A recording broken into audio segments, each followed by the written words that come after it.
Hello and welcome back to another episode of Cyber Voices, the official podcast of the Australian Information Security Association, otherwise known as AISA.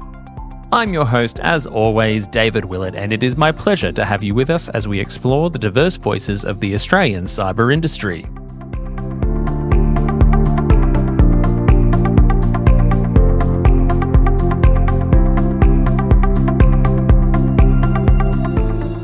Okay, welcome back everyone to Cyber Voices, coming to you live at CyberCon Australia 2025 here in beautiful Melbourne. It's the second day. We're expecting to get to 30 degrees today, so I'm very lucky to be snug inside my little air-conditioned fishbowl with my first guest of today. My first guest is Jordan Carmichael, who is the Chief Executive Officer at Helix Services. Jordan leads one of Australia's premier digital vetting and workforce security companies, trusted by national security and critical infrastructure providers since 2016, a practitioner's voice on insider threat clearances and real-world behavioural risk, and a speaker here at CyberCon this year as well. Jordan, how you going? Very good, thanks. Pleasure to be here. Yeah, it's great to have you. Nice to meet you. Thank you for being my first guest for the day. Almost said victim then. I'm not that scary. We are in a locked box at the moment, so this is starting to feel quite sinister. Yeah, the fishbowl, as we call it. Absolutely. You'll notice the eyes glance and look at us. What's going on in there? How you found it's day two? How was day one? Day one was excellent. I mean, I spoke yesterday, which was good to get my speech out of the way pretty quickly. Yep. And then I got hooked for lunch. A few beers were had at lunch, and the day kind of moseyed on from there, to be honest with you. But the conference is awesome. You got started early on the beers then. It wasn't intentional. Yeah. I ran into the wrong client or the right client, depending on which way you look at it. Yeah. Usually that doesn't kind of kick off until a little later on in the day. But that would have been the sensible option, to be honest. But it was a beautiful day yesterday. It's not going to be super hot like it is today, but sun was out. There was no wind. So we're obviously right on the river here as well. So there's a lot of there's nice scenery and some good bars and restaurants. So was we were hooked in and tempted into a nice atmosphere. So you did a talk. I did. I heard it went pretty well. What was the name of the talk? So it's a long title, so let me see if I get this right. There we go. It was Because We Can, Should We? Digital Vetting in the Age of Online Radicalisation. So I guess expand on that a little bit for our listeners in terms of what the talk was about. Yeah, so look, the first thing I should point out is that I'm not here with my speaking partner, who's our legal counsel and legal partner. Fair enough. But effectively, it was the talk was intended to be an academic exercise to really throw it out to the room. And the intention of the talk was to explore how much we should be looking at our own people, either from a pre-employment or post-employment perspective, both for their security and ours. So we're balancing the capability that's out there from an OSINT perspective or an open source intelligence perspective with the legal and privacy ramifications of doing so. Right. And I imagine this was probably aimed at a particular type of organization, especially with the post need to continue to assess human risk. Is this sort of aimed more at like the critical infrastructure sector, or are you thinking quite more broadly than that? Oh, look, I think critical infrastructure is broad enough, to be honest with you. I mean, my view on things is that the human element continues to be a huge risk within the cyber kind of landscape, generally for most organizations. But I think the higher the sensitivity of the environment, the higher the stakes. I think that addressing that human risk in any way we can, or any way we should, then that's something we should potentially be looking at. So critical infrastructure is wide enough. You know, if you're talking about defense, national security, into energy, telecommunications, the banking sector, anything that's sensitive enough and high stakes enough that if it was significantly disrupted, affects Australians. Yeah. That's the space that we like to operate in. Yeah, and you're absolutely right. Even after I said it, I'm like, critical infrastructure is not really a sector. It's a very, very broad brush, isn't it? Right. So you mentioned that digital footprints online are growing, and so extremism shifts online as well. You know, people being moved in one way or another based on the information that they're receiving. Can you tell us a little bit more about that and how that is playing into, how you think organizations should be reassessing the human risk? Yeah, look, I think it's important to point out that what we're talking about here is insider threat. Mm-hmm. So insider threat can come in a variety of different forms. So that can be somebody who's digitally sloppy. It can be somebody that is that has gone into an organization to be nefarious, or it can be somebody that went into an organization with the right intentions, but over time, for whatever reason, their viewpoints and their attitude towards the organization they're working in or their co-workers has changed. Yep. The radicalization piece is kind of effectively at the one end of the extreme, if you like, in terms of risk. But it's something that we should probably address. We've got global tensions that are rising. We've got economic shifts that are probably causing disgruntlement and potentially changing individuals' mindsets, increasing pressures at home. And ultimately, from a radicalization perspective, there are organizations out there, as we all know, that are trying to shift the mindsets of individuals within countries that they see as adversary. Australia is probably one of them. So I think it's something that, even though it's a potentially difficult and loaded subject, is something that we should be addressing as cyber professionals, because it will have an impact at some point or another. Yeah, I see what you're saying there. I mean, even just on a day-to-day basis, not even talking about like ideological stuff, but just general positions that people hold on things are either in one particular area. You know, we talk left versus right and culture wars and all that kind of stuff. We're heavily polarized, let's face it. Yeah, absolutely. And, you know, a few examples came our way. I think most people that attended the talk seemed to see the academic exercise, the fact that it was a white hat exercise, effectively. Let's throw this around. And I think that a lot of them arrived thinking that we were going to be focused on religion, culture, and how that might differ. Mm-hmm. It doesn't have to be that. I mean, look, we have very, very defined and, you know, let's face it, fairly polarized political views in most Western countries these days. Now, that online radicalization doesn't have to be linked to the kind of poster boy, you know, terrorism or ideological groups that we think of immediately related to religion and or culture. It can be that somebody just expresses views that are distantly objective from the organization they're working for. They could go in there with that mindset, and that is probably a problem. Or it could be something that develops over time. And as cyber professionals, we need to be aware of that. So we are very much talking about insider threat, but the radicalization thing is the deepest and most extreme risk that you could possibly take on, I would imagine, within that landscape. Yeah, and I can see as well in the synopsis of your talk that you're educating people on how to find sort of specific red flags of radical beliefs and how to identify them before harm occurs. I mean, I imagine we're talking more than just, you know, a repost on Facebook or something like here. What are the sort of the behaviors that people should be on the lookout for here? Well, look, this is the interesting thing, right? There is you could map out the breadcrumbs of a behavioral change, and humans are complex. It can take a various number of paths. It really would depend on the individual and where they're heading. I think there's two ways to look at this. Number one, we should be safeguarding against the organization, because that's what we're here to do, and making sure that doesn't create a cyber threat in the form of an insider threat when people are radicalized or people are going down a certain path.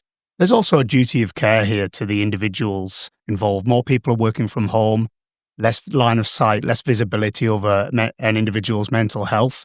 We've already mentioned all the geopolitical and economic strain that individuals are under at the moment. I think it's important to find a way to spot those behaviors so that we can actually step in and as organizations, whether it's a HR team or managerial, and, you know, say, hey, how are you going here? What's going on? Can we help? Yeah, and I'm glad to hear you say that as well, right? Like, because it's one thing to someone to maybe be fairly passionate about something, maybe from a political sense or whatever it might be, but it's another thing when that behavior becomes destructive. Like I said, there are varying reasons that you might want to kind of look at your own workforce or look at individuals on the way into your organization. You know, we've got a history, you know, hundreds and hundreds of years of employing for cultural kind of fit. Mm-hmm. Is this person extroverted? Are they introverted? Are they going to be able to operate alone? Are they going to be able to operate in a team? We live our lives online these days. So I think there's a duty of care to say, well, does this person fit with the organizational beliefs? Are they going to be happy here? Mm-hmm. And that can be identified based on online behavior. And you're right, it's not about the odd post. I've performed this exercise on myself and found some interesting stuff where I've mentioned one thing and our tool might have picked up that means criminal intent when it's obviously not. It's just something that I've mentioned. So everything needs to be analyzed in the right way in order to really make an assessment on whether or not the individual, you know, is right for the organization. And obviously the extreme side of that is potentially coming in to do harm. Yeah. So in terms of this human behavior and this human risk, like it sounds like there's a lot of just observing how a person could be changing their behaviors or attitudes over time, right? So depending on what kind of organization you're in, what level of monitoring are you suggesting is appropriate for an employee? I'm not suggesting that monitoring is appropriate, to be honest with you. It would very much depend on the organization. Of course. So I just want to make that very clear. Mhm. This isn't necessarily about surveillance. There are varying degrees of what we can do here, and it depends on the risk. Yeah. We're in a conference full of cybersecurity vendors that you can spend millions of bucks on a solution that does one thing, or you can spend a very little amount, which will still reduce risk. So it's not different in this kind of basically open source intelligence vetting for individuals. So it very much depends on the risk that you're dealing with. But look, I believe that if we look at the kind of the non-extreme side of this, I believe that if you're coming into a privileged access role or coming into a public-facing role within an Australian critical infrastructure organisation, I think there's a duty of care to actually be able to provide a report to the individual to say, this is how you might be socially engineered online. These are the breadcrumbs that are out there, and this is how adversaries would use those breadcrumbs. That's what we do. Obviously, within that, if you're vetting individuals coming in, then you might see red flags that it doesn't become about education. It becomes about looking at somebody and thinking, this person either isn't who they say they are, or this person is potentially showing some volatile behavior from an online perspective, or just digitally sloppy. But either way, they pose a risk for the environment and the organization when they come in. Yeah. It's like someone holding a security clearance or something like that, right? You need to be of certain character. I know lots of people with security clearances that probably should complete this exercise either on themselves or use an organization like Helix to do it. Yeah, and I appreciate the clarification as well, by the way, especially like the approach of, okay, so you hold this particular privileged position, you have the keys to the kingdom. You need to, I'm probably simplifying this a little, clean up your act a little bit in this area because of reasons X, Y, and Z, right? You're reposting this, you're posting stuff on Facebook, your Facebook settings are set to post to anyone, all that kind of stuff, right? You could be easily manipulated here, and this is how. So an education perspective or an educational approach, I think is really that's good. Where my passion lies, to be perfectly honest with you. And look, everything you said is absolutely, spot on. I think also there are things that we've lived our lives online for quite some time now. So our generation in particular, there's a lot of breadcrumbs out there that probably can't be fixed that exist out there. So from an education standpoint, I want to know what adversaries might know about me. You might be surprised, and the concept of you being surprised if you take a look at yourself or a report is produced on you, what that effectively means is if you hadn't conducted that report or hadn't consumed that information, then if an adversary did use that piece of information against you, you'd be fooled by it because you've got immediate comfort based on the fact that they know something that you think they can't know if they're an adversary. It must be your bank calling. It must be one of your friends emailing because the information's out there, but you're not aware it is. Yeah. And even those of us who work in cyber who think that we're really savvy to this kind of stuff could potentially be tricked up by this, right? Like 100%. Yeah. So I've been curious to run this tool on myself now. Yeah, look, for sure. And look, again, there's a reason that the human risk still exists. Okay, humans are complex. Humans can be fooled. Humans can trust. That's part of what makes us human, right? Yeah. But adversaries know that and they use it against us. So again, I feel like the market is continuously proving the security community right around the fact that the human risk is probably still the biggest one. We've got we didn't use it as part of the talk because, frankly speaking, the information is still coming out. But the recent Salesforce hack that's affected companies all over the world, it's happened based on an insider being tricked. Yeah. Or apparently, allegedly, that's what we're hearing. Salesforce will have a very, very strong digital security posture. However, this group has got in based on social engineering efforts. Yep, exactly. Well, you mentioned as well, you mentioned open source a second there as well, open source tools. So You've mentioned in the write-up for your talk that there is a way in which modern OSINT and AI tools can expose these ideological red flags, even when no law has been broken. Can you tell me a bit more about how that works? Well, look, that's effectively about patterns of behavior that are online. Mm-hmm. So the radicalisation process, if we concentrate on that, I need to confirm that, or I need to kind of double down on the fact that we don't anticipate radicalisation to be something that pops up on a regular basis inside Australian organisations. A lot of what we're doing here is around risk mitigation. Everybody in this large conference hall full of vendors is there to mitigate risk. If we look at online radicalisation, though, and that avoiding being that one in a decade where that happens within your environment, there are breadcrumbs that will exist from an online perspective that would point towards that pattern of behavior that moves towards radicalization. So whether or not that's, initially about what you're posting and where you're posting, into moving potentially or dipping your toe into dark web circles, mm-hmm. into deep web circles, those breadcrumbs exist. And a lot of the time individuals, any human really, are not aware that they're leaving those breadcrumbs. So if you're a nefarious actor that's been placed here by a foreign state, that might be very different. And if anything, the flag is that there are very little flags for those individuals. But if you're someone who's disgruntled with what's out there are ways and means of tracking that behavior online, but it's about pattern recognition. It's not necessarily about somebody, posting incredibly confronting imagery or incredibly confronting posts that immediately put up a red flag. It's more about the pattern of behavior that might lead to that. Yeah. And you touched on as well, like a little bit around my next question, which is sort of like the why context matters. And you mentioned someone who has privileged access working for a particular critical infrastructure or operating critical infrastructure asset. But you kind of posed the question in your talk: when a retail assistant's personal beliefs are irrelevant, but a nurse's or defense contractor's may be critical. Is it always fairly so black and white in terms of like who you should be caring about and why? At a societal level, probably not. Mm-hmm. But we can't cover everything. So that's very simple. Yeah, I'm sure we'd all like $1 billion security systems or whatever the billionaires pay for their security systems. But if we haven't got $1 million cars in the garage, then are they necessary? So it's not that from a human element and from a duty of care. Of course, it's important that we can spot behavior in everybody where their mental health might be affected or their belief system might be pushing them in a certain direction where they're either going to do harm to themselves or others. Of course, that's important, but we can't cover everything. So I do think it's incredibly important if somebody has SCADA system access to large energy providers, because that can be incredibly disruptive to society.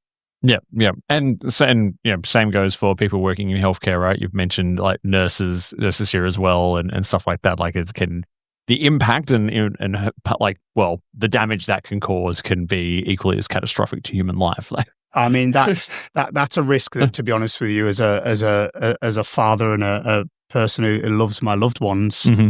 the idea of a health professional having not having a universal mindset to who should get healthcare, or even worse. How can organizations act now, so lawfully and ethically as well? Because I think that those two, especially the latter part there, right? I mentioned monitoring before, and you were very quick to sort of counter that, rightly so. But yeah, how can we act lawfully and ethically while preparing for regulatory change, or just taking the first steps that an organization may need to take into starting to address some of these changing human risks? Yeah, look, I think it should first, there's a couple of statements I want to make before I jump into that. So number one is my co-presenter in the talk was legal counsel and a risk and privacy specialist. He'd be the one you want to talk to about that for detail. Sure. Number two, it's a moving landscape. Yeah. And that's something that as we developed our internal product for being able to provide that digital persona attack surface for individuals from an education perspective, we realized that even with consent, it was still murky in a developing space from a legal perspective. So that's something that should probably be stated. What I do understand, with the caveat that I'm not a legal professional, is that if an individual consents to to an organization using a third party on themselves to take a look at what their persona looks like online and where it might be attacked, then ultimately you're in a pretty good place. So let's just kind of like work off that basis. From a legal standpoint, you're in a good place.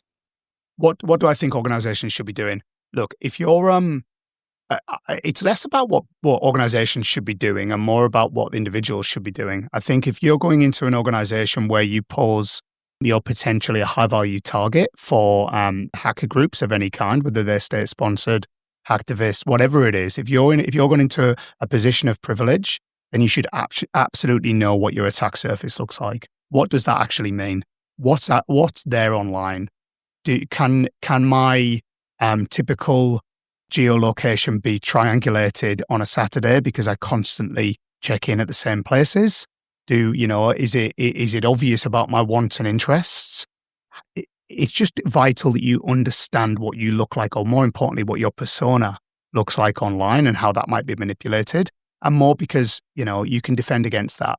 I'm pretty sure that everybody under this roof, or I'd like to think that everybody under this roof, if they received an email from a Nigerian prince that turns out to be a long-lost cousin with money to burn, as long as you hand some over, nobody's going to be fooled by that. Yeah. But we all know that the attack vectors have moved on significantly. I was going to say all the Nigerian princes have gone into retirement. Yeah, they're probably early retirement based on how loaded they were. Yeah. My mum has been compromised once or twice. She's in her 70s, and she has a much lower bar for trust based on what happens on her phone and the communications that come in than what most people under this roof would. 2.5, or is it 5,000 cyber professionals. I think, again, going back to what should we do based on the risk that exists, if you're in a position of privilege, if you're in a public-facing position, especially with one of those critical infrastructure organizations, then it's really vital about having the knowledge that what might come your way. Now, there's some remediation activities that you can do along the way to reduce that attack surface, but there's some things that you're just not going to be able to change. It's out there. There's various websites you can use for archive purposes. So there's lots of stuff that you could clean up, but it will never fully be deleted from the internet. It's about knowing what that is and then being able to defend against it so you're not caught out. Yeah.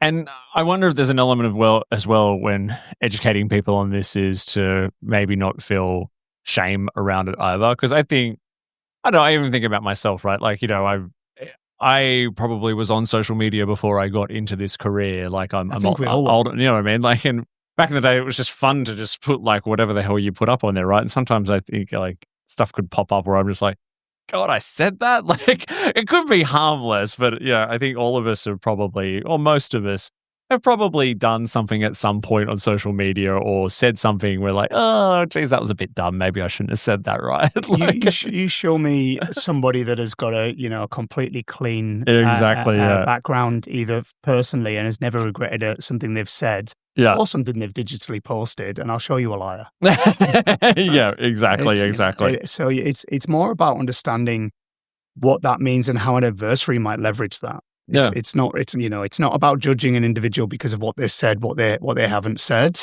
about what their belief system is, about what background they have. It's not about passing judgment on protected items either. I want to make that very, very clear. Like I said, if you're in terms of organizations digitally vetting their individuals on the way in, and I don't just mean clearances, by the way, although we operate in and around that space. If organizations are digitally vetting candidates of interest before they come into the organization, then eventually you're going to have a more trusted workforce. Either you've got the 9,999 that are going to be going to the organization more educated, possibly with some remediation activities, so they actually self-clean online, if you like. And then you've got the 1 in 10,000 that either may or may not sign the consent form and disappear into the vector, or they do, and the organization has to take a position based on the risk that person poses in the organization. Either way, 10 years' time, if they're doing that on a regular basis, especially for vital environments, then you'd like to think there's a more cyber capable and a more trusted workforce as a result. Yeah, totally agree. Well, I think I'm going to let you get it back out there and enjoy the rest of the conference. Maybe don't head out to lunch so early today, but you're an adult. You can do what you want to do. Yeah, I think it's. Look, I should probably make clear, since this is going out online. When I said I had a couple of beers at lunch, it was only a couple. I didn't just continue through the day. It was still too early to have a couple. But, see how easily I manipulated that, everyone? Absolutely. I feel like, this is something that we're going to have to clean up at some point. No, all good. Well, no, it's a really, really interesting topic, and thank you for bringing your thought leadership to the conference, and thank you for sharing your voice with us on Cyber Voices today. Thank you. It's been a pleasure being here.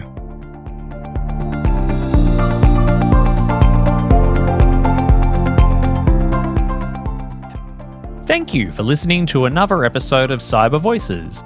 Our music is by Sanar Garut, our show artwork is by Studio Quarantine, and we record our show at This Is a Studio in Pran, Melbourne, part of Popplant Productions. Please make sure you follow the show on your podcast platform of choice and leave us a 5-star review. This will help others find the show. Also, please follow the association on LinkedIn and Instagram. If you want to add your voice to our ever-growing chorus of diverse cyber voices, have questions, feedback, or would like to be a sponsor, you can do so by emailing us at cybervoices@aisa.org.au. That's cybervoices@aisa.org.au. Are you an AISA member? If not, you should consider joining our network of over 12,000 members across Australia. An AISA membership can open doors, build professional networks, create lifetime friendships, and offer exclusive training, events, and other perks. Become a member today by heading to our website at aisa.org.au. That is all for today. I hope you will join us again next time on Cyber Voices.